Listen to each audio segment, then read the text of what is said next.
What's going on, TFNG-Tech viewers? Thanks for tuning in. Today we're going to talk about pretty much the very first thing you should really look into before you even think about water cooling. I know this is part 3, but this is all about planning out your water cooling system before you waste your money and order the wrong parts and such. I will tell you, I already planned this out, and I've had to add a couple extra parts here, a couple parts there, tools and such, but with part 1 and part 2, look at those videos about the tools that are needed and just my intro of everything I got for my rig. So, first thing is your case. That's what what can it handle and hold for you? Water cooling wise, how many radiators, etc.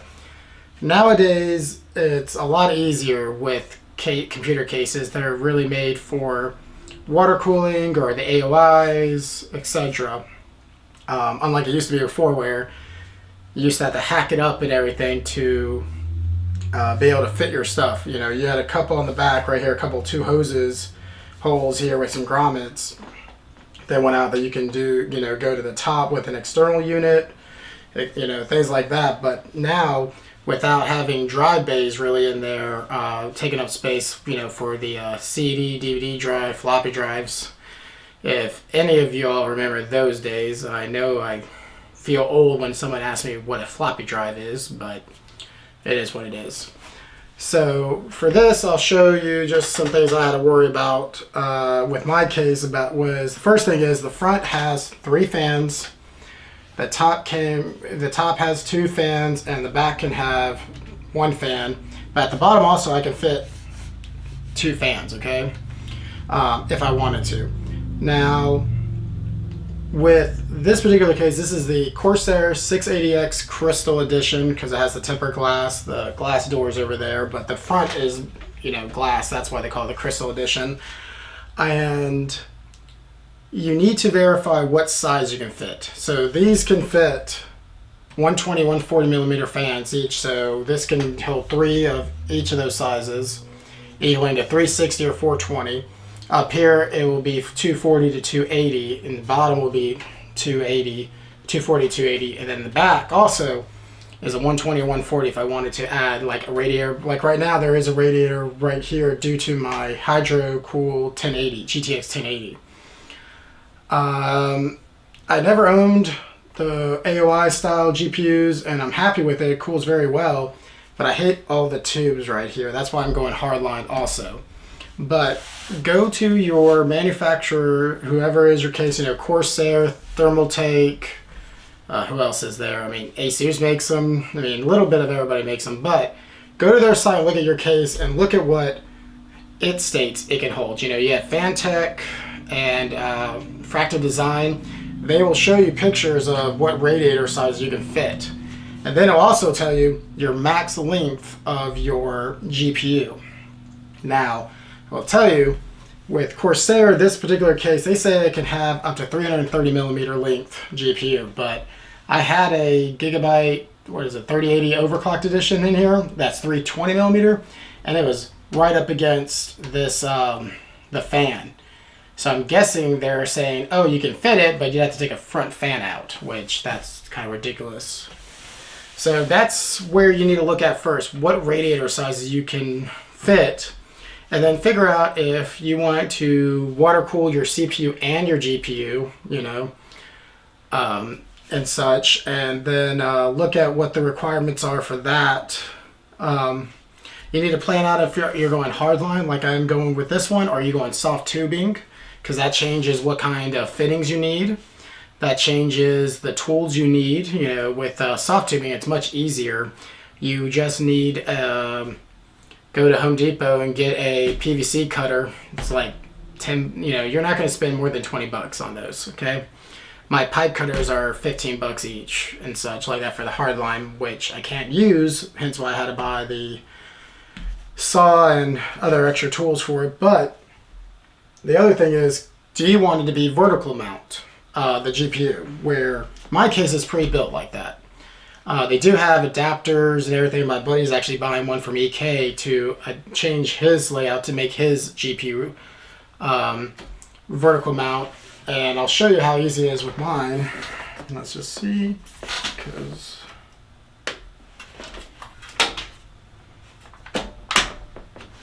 and of course you want to get a little.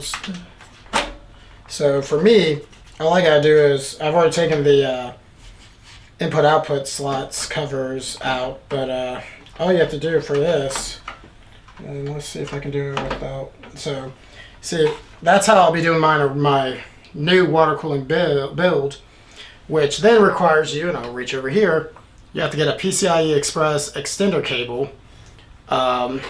Corsair sells one for their cases.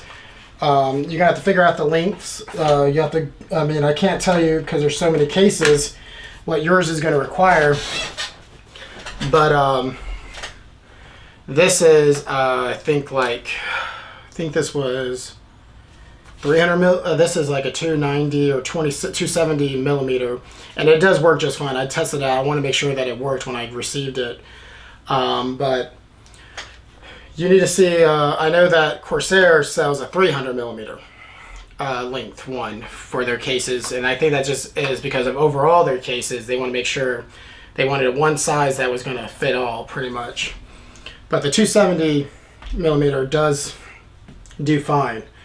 Now the other thing you got to worry about is your reservoir and pump. So for me, this is a reservoir pump combo. And this is a 150 milliliter, sorry, not millimeter, container pretty much. And I'm probably going to have to take out this one bottom fan once I vertical mount it and go behind it to fit this in there, because I don't want this not being seen, see the fluid, and ease of filling. And then also, how are you going to fill it? Some cases up top have a hole here where you can put a tube, go directly into the top here, and that's how you fill it up, okay? Or you can drill a hole. I mean, I've done it before where I've drilled a hole here to make that an access point to fill my reservoir in the past. But, you know, these are things you need to really think about before you even think of buying any or ordering any parts, because you might have to send them back if they don't fit right and such. So like for me, I picked out two 240 millimeter radiators. I went with the X flow though instead of a U flow, where the fittings are at the top, and that was to make it easier to come from this pump and go right to the radiator in the front. And then there'll be I have it, like I said, I ordered two, so there'll be another 240 radiator right here. And I pretty much went by the thickness of what my AOI is, and that's roughly 30 millimeters, and this is like 29.5. So you gotta worry about the sizing, because right now, to get to these top cables, right here, I pretty much have to take this out to get to them because it's very tight with the fans and the radiator there. So I'll show you how I will, when I finish my build, how I'm going to be taking everything out, motherboard, GPU, everything out, and then I'll make sure to wire it up properly. And with the this particular one, this is a side-by-side, so on the back, that's where the power supply is, that's where all the wires go, the hard drives, etc. Obviously besides the M.2s. So one reason why I loved it is because the cable management in here is so minimal because all the wires are in the back. And since I knew I was going to eventually hardline water cooling, I didn't tidy up the wires in the back, but I will be doing that with my custom cables I ordered for this case to match the white and black ones I showed you all in the first video. But yeah, so before you order, this video really is just to talk about the key thing. Plan ahead.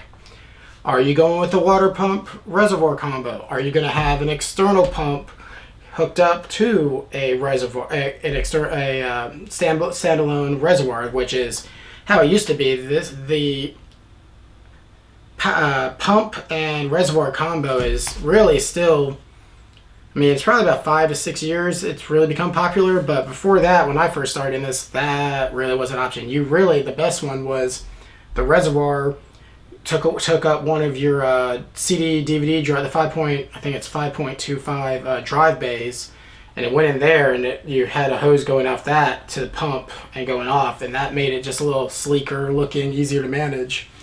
But and then you got to figure out what radiators are you going to get. We'll be doing a video on these radiators and the differences between radiators. The U-flow and the X-flow. What's the difference?